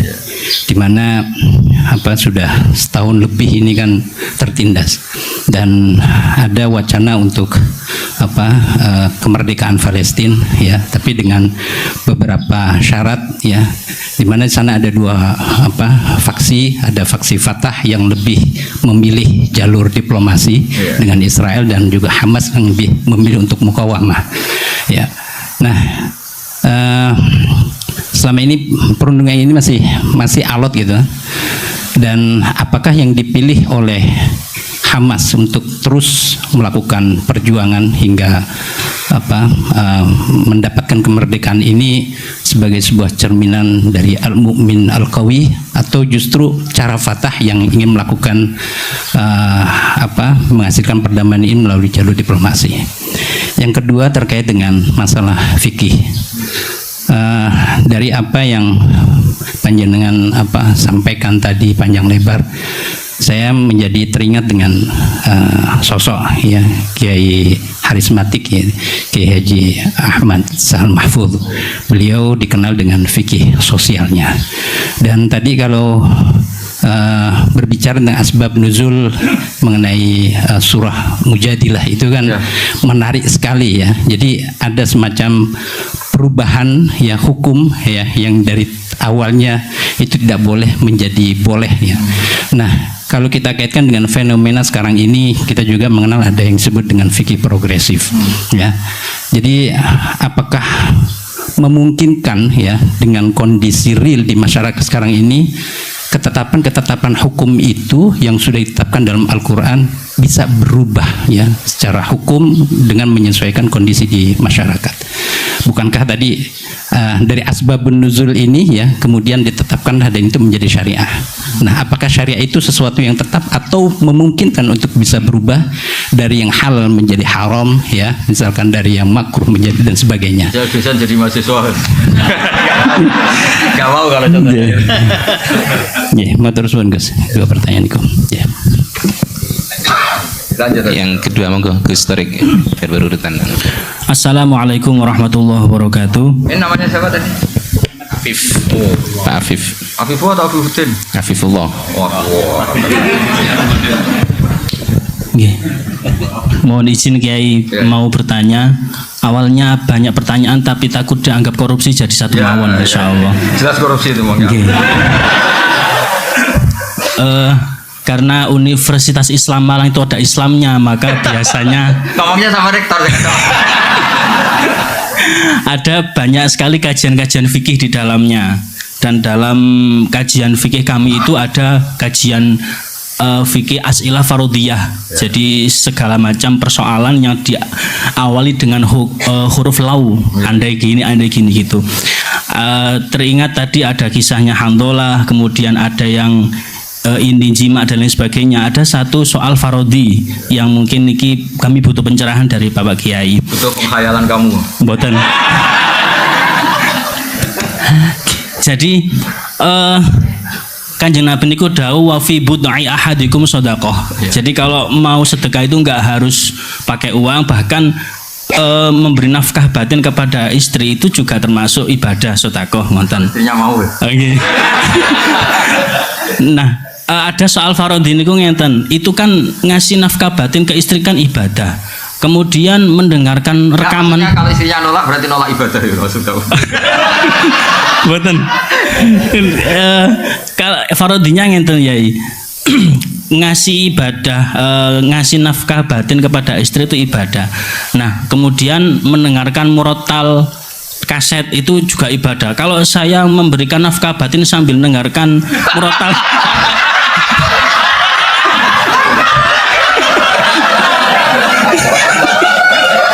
nah itu gimana hukumnya, ngoten? Kan sama-sama ibadah, ngoten.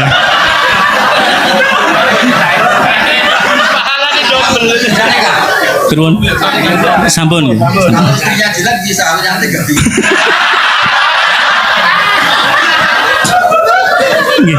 Kemudian sub pertanyaannya lagi, apakah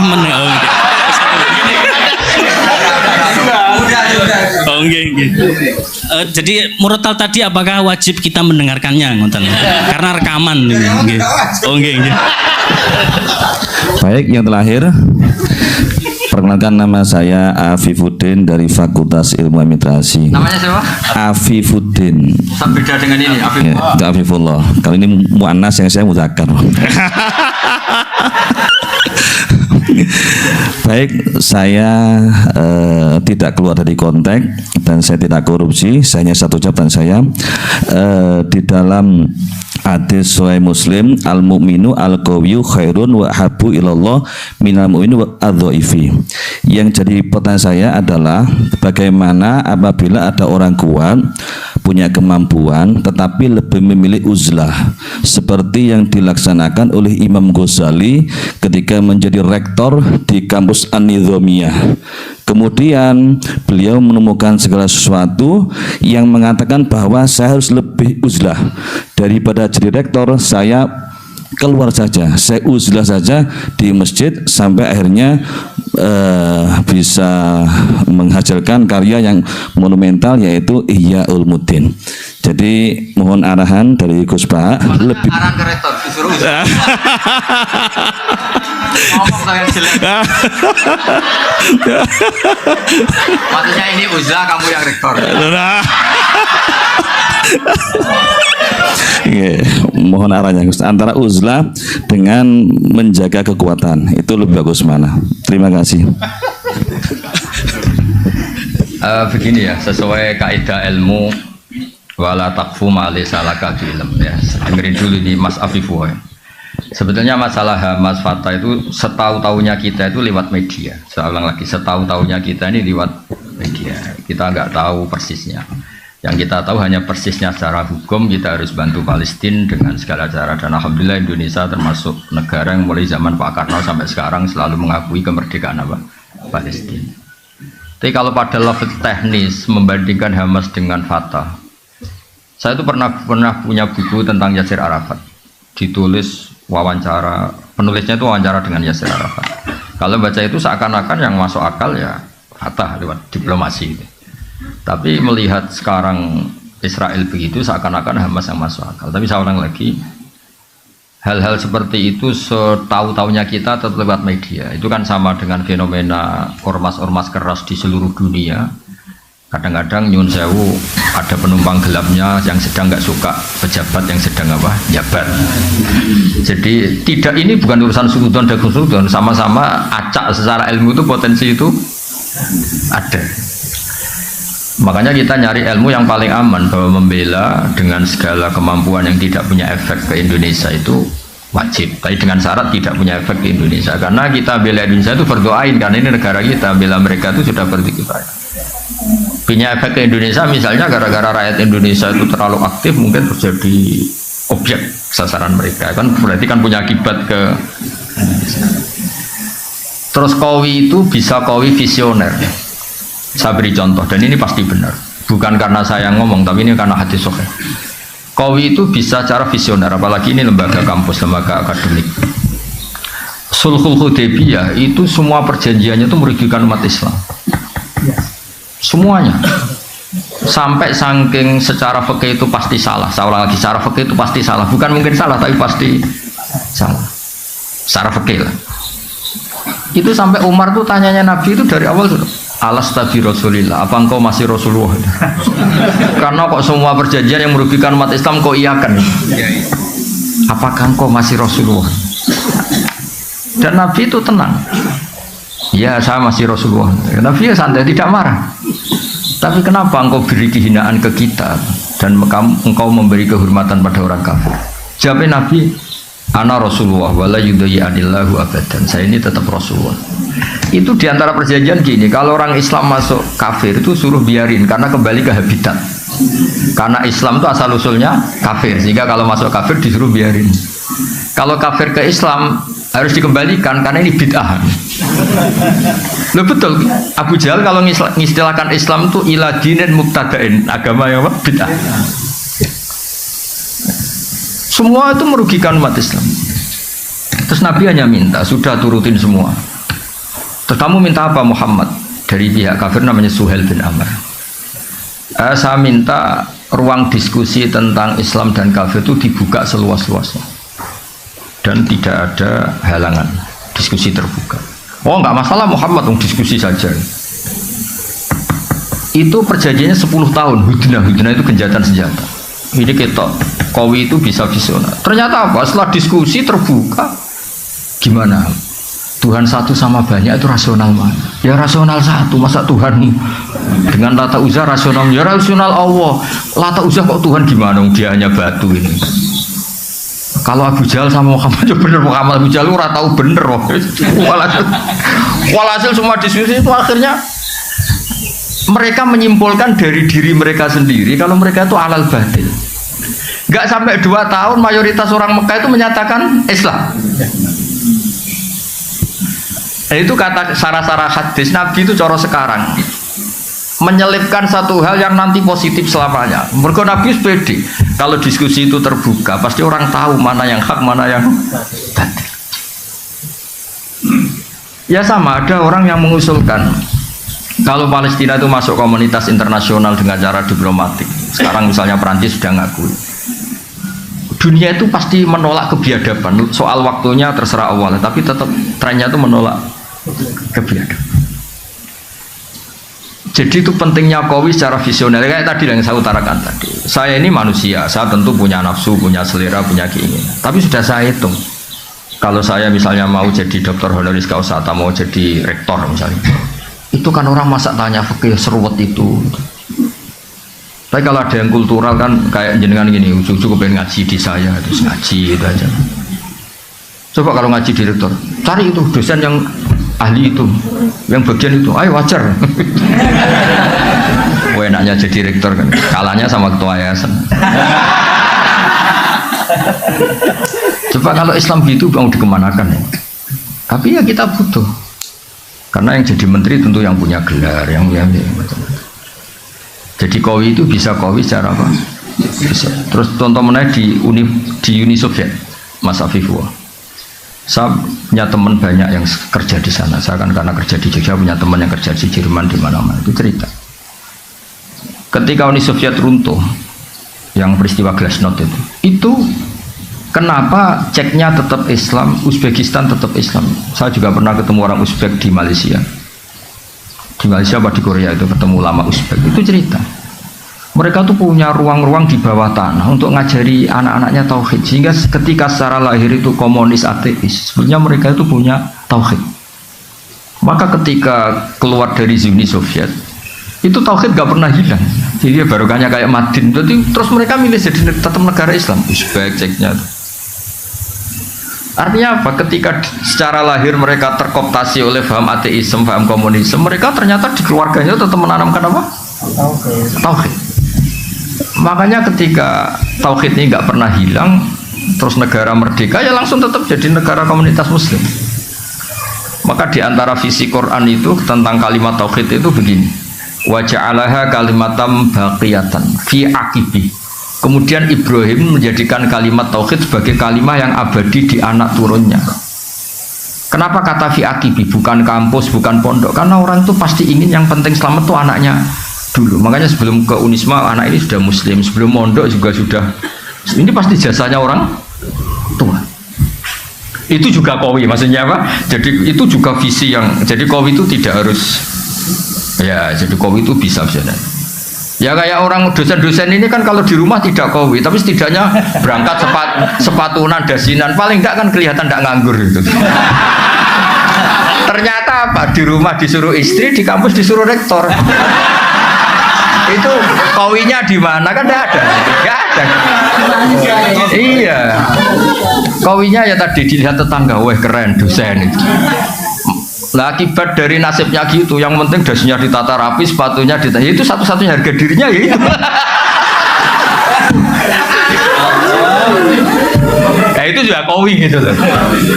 Kan lumayan ada tahapan hidup gak dianggap pengang. Jangan tanya penghasilan, yang penting gak nganggur dulu tanya. Dulu ada orang sering marah sama istrinya sampai mempertimbangkan mau dicerai. Itu gak cerainya karena tanya saya, Gus, istri saya kebangetan pas saya cerai. Status kamu punya istri sudah keren karena tidak jomblo. Kalau kamu ceraikan tidak keren, jenenge dudo. Yo, tangan-tangan tetap untung.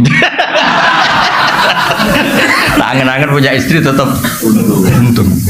Karena ini dudo ya ora kepenak kata saya. Ya kecuali istri kamu yang menceraikan lewat Rafa, gimana lagi gitu. Terus tadi yang dari jenengan tanya apa tadi? Murotal itu. Kalau ngawur sih kira-kira. Maksud saya gini, ngawur, tanyakan pakar psikologi. Memangnya mungkin orang sengawur kamu nikmati istri kemudian iya, makanya saya tadi bilang kalau istri kamu cantik itu mungkin pertanyaan itu tidak muncul.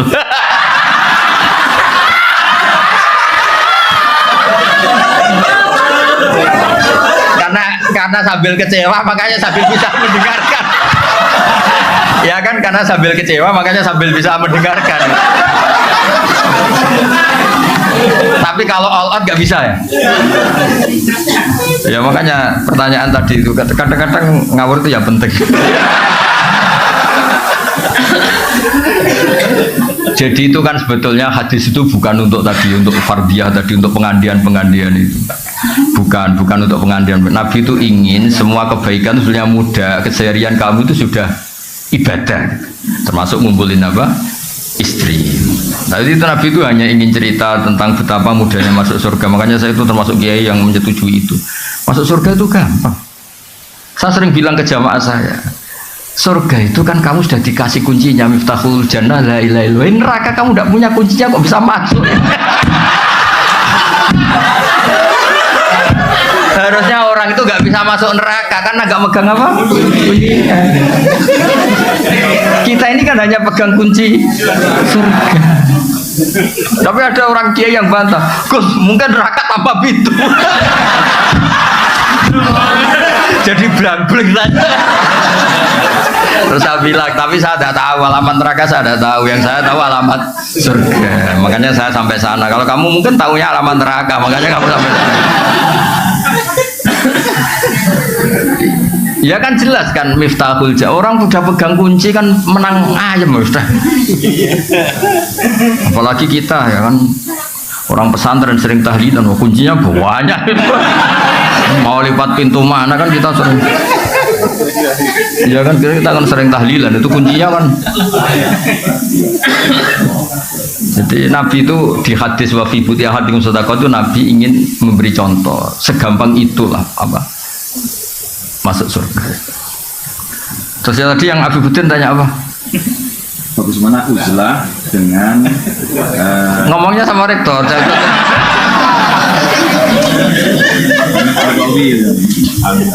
Saya termasuk yang sudah uzlah, tapi tadi karena tetap punya kesadaran kitmanul ilmi itu dosa dan tabligh itu wajib, makanya tak ganti. Saya ngaji Rebu itu ya kayak saya nemuin jenengan.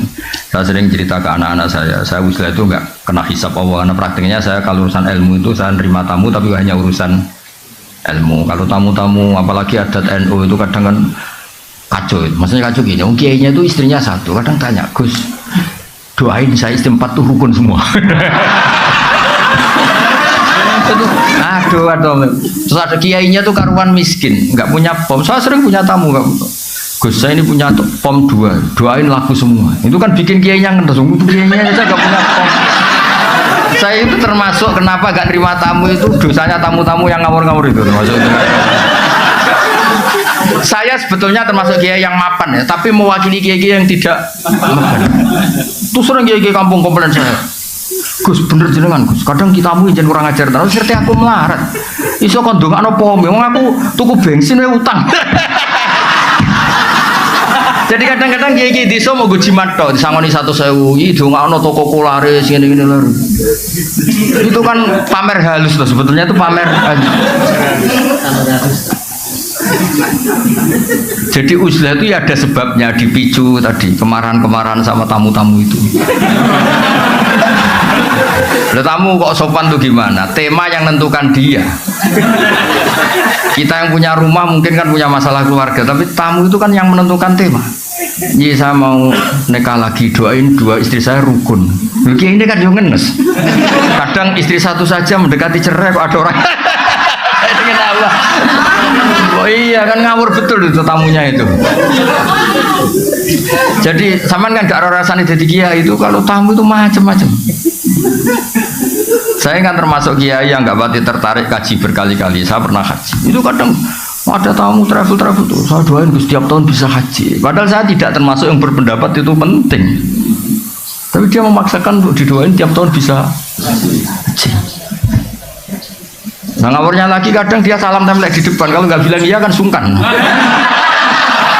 Makanya saya kan termasuk kiai mapan, saya bilang ini kalau kamu udah ikhlas, temanya apa dulu, uang pegang dulu kan. Saya bilang, saya ini kiai mapan loh, udah mati butuh kan. Mikir dia, kalau ngadepin saya mikir.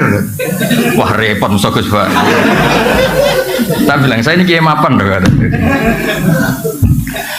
Nah, uzlah itu yang pasti benar adalah menghindari hal-hal yang tidak penting atau yang mengarah ke maksiat. Yang mesti salah menghindari hal wajib.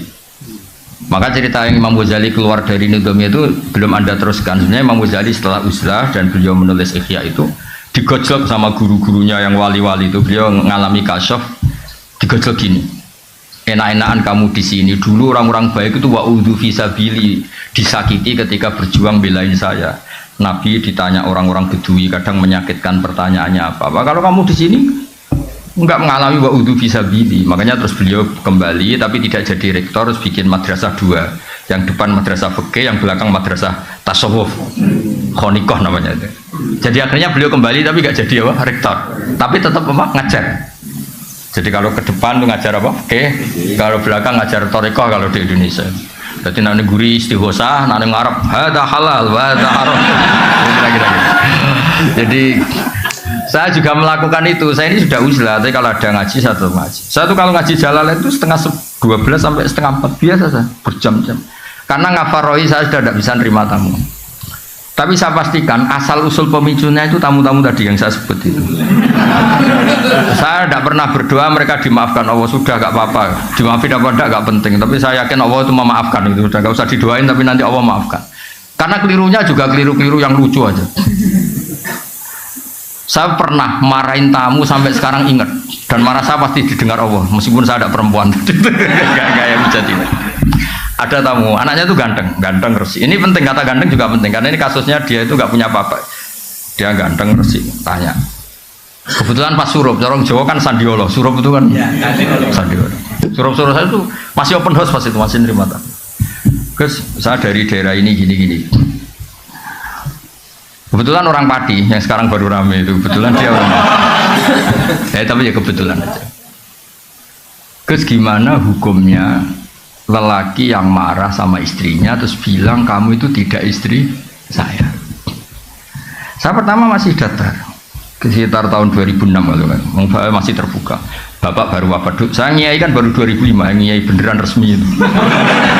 Bapak wafat 2005, terus belum wafat beliau ke Jogja minta saya pulang. Jadi bapak saya itu meninggalnya tertib sekali. 1 bulan sebelum meninggal itu kayak sudah kerasa, wes mulai hak ngenteni aku kata. Alhasil terus gimana hukumnya suami yang bilang istrinya kamu tidak istri saya ketika marah karena kecewa. Saya masih datar Pak Rektor. Kamu kenal orangnya, kenal Gus. Coba telepon, saya mau tanya. Enggak usah Gus. Udah saya mau tanya, enggak usah Gus. Mulai ada. Wah saya marah terus. Wong saya mau tanya kok kenapa kamu enggak usah? Betul penting, penting jangan jawab. Tamu udah kurang ajar betul itu. Oh saya tambah marah. Tapi kan saya marah tetap Islami. Saya kan kiai beneran bukan. Terus saya mulai marah gini. Ngomong seperti itu kalau di bab tolak itu namanya kinayatut tolak. Kalau kinayah itu butuh niat, maka saya konfirmasi ke orangnya niatnya itu cerai apa enggak. Karena kalimat itu kalimat apa? Kinayah itu butuh niat, makanya mau saya tanyakan orangnya.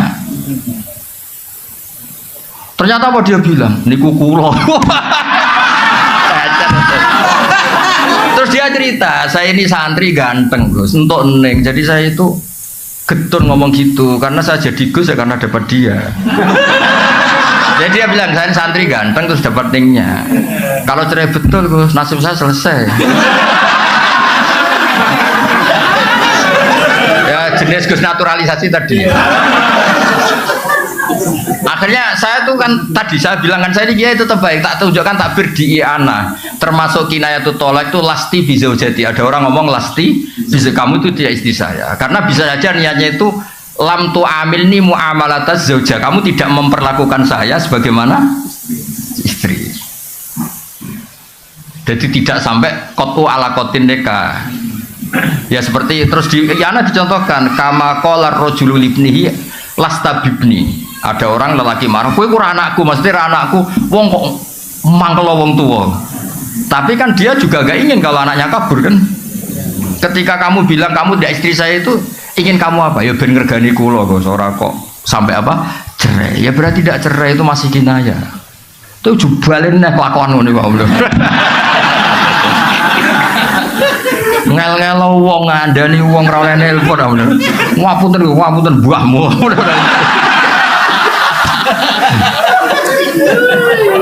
Sampai situ masih baik. Coba orangnya telepon, mau saya tanya. Karena ini urusan kinayah kan tahtaju ilan niyah.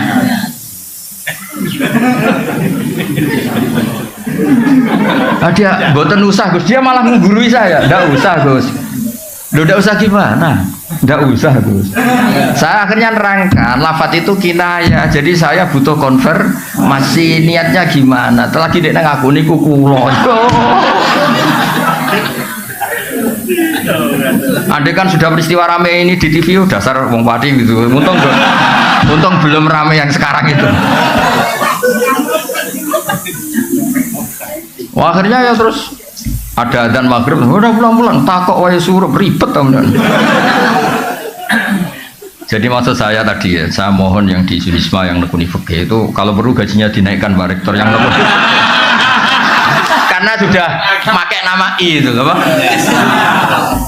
Ya kan sudah pakai nama apa? Islam. I itu kan kasihan I-nya kalau. Terus saya mohon tema yang diangkat yang sering itu yang berdoa ini kayak tadi sahnya tolak tidak, karena ini penting. Kadang-kadang karena kampus itu urusan kampus besar, terus temanya itu global, di dalamnya enggak. Kadang-kadang kan ya tadi gimana fenomena Wahabi, Salafi, Syiah itu berapa kelompoknya. Dia ngerti Syiah itu organnya gini-gini, terus Wahabi gini. Di kampungnya dia enggak siapa tahlil RT aja gak laku dia. Itu akhirnya dia tidak punya kemampuan dakwah, sebenarnya tidak bilisani kaum ini. Makanya saya dimana-mana tetap berpakaian gini supaya menunjukkan bahwa Nabi dulu itu ngakui pakaian-pakaian setempat. Dulu sahabat yang dari Habsyi, ya dari kayak Bilal itu kan dari Habasyah, tetap gaya apa? Habasyah yang apa? Makanya wa ma arsalna mir rasulin illa bilisani apa? Kaum.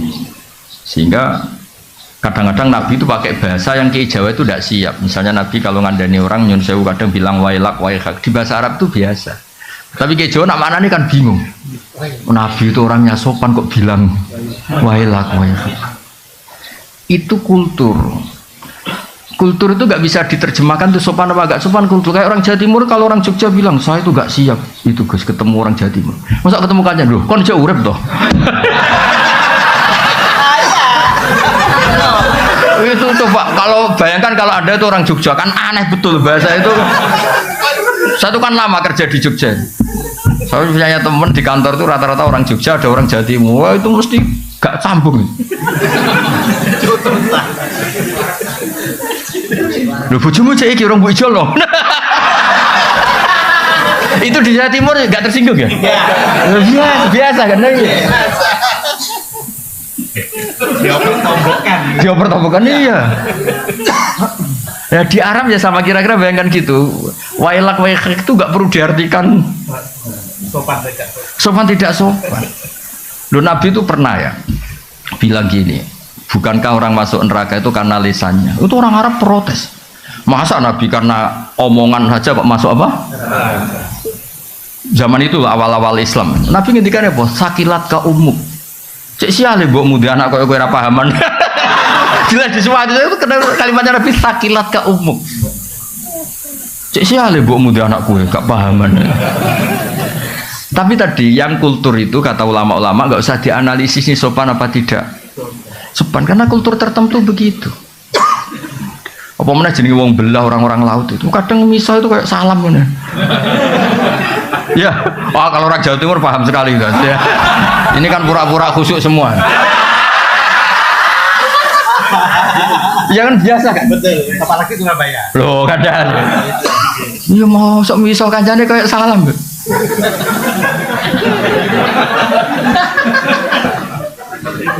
Loh, iya kan? Makanya ini nekat tanya wafi buti ahadim itu kalau gak orang Jawa Timur gak mungkin. Itu kalau seminar di Jogja gak mungkin kan ada pertanyaan seperti ini. Gak mungkin. Loh saya kan sering ngisi di Jogja gak pernah ada pertanyaan senakal ini gak pernah. Jadi kultur itu iya makanya kalau tadi kenapa ada kata-kata fala ta'khudhu min syai'a, karena kultur Arab tuh ngasih mahar itu besar, sehingga kalau nikahnya 1 bulan merasa rugi harus ditarik kembali lah. Allah butuh menjelaskan jangan, karena adatnya besar dan akhirnya ingin menarik. Andai kan Quran turun di Jawa gak ada ayat itu. Iya kan kepikiran aja ndak. Iya seperangkat alat. Udah gitu belinya di pasar ya. Aduh, mau bungkusnya tok yang mewah itu. Ya, jadi itu termasuk, saya mohon ini Pak Rektor yang ngurus agama itu gajinya dinaikin itu, kalau enggak kasihan itu. Karena pengalaman di beberapa kampus Islam itu, fakultas agama itu kan biasanya kecil karena mahasiswanya sedikit, atau itu disubsidi sama kedokteran ekonomi. Akhirnya itu lucu, yang ahli agama tawaduk sama yang tidak ahli agama. Loh, ngaku aja ada kan gitu. Saya itu kan lama kerja di Jogja, jadi tahu betul kayak gitu. Iya, itu nyata apa teori itu? Enggak, itu nyata apa teori? Jadi yang istilahnya apa kalau di Unisba? VAI apa? PAI. Oh besar, alhamdulillah. Ya itu harus itu. Bilangin aja, ini yang mewakili I.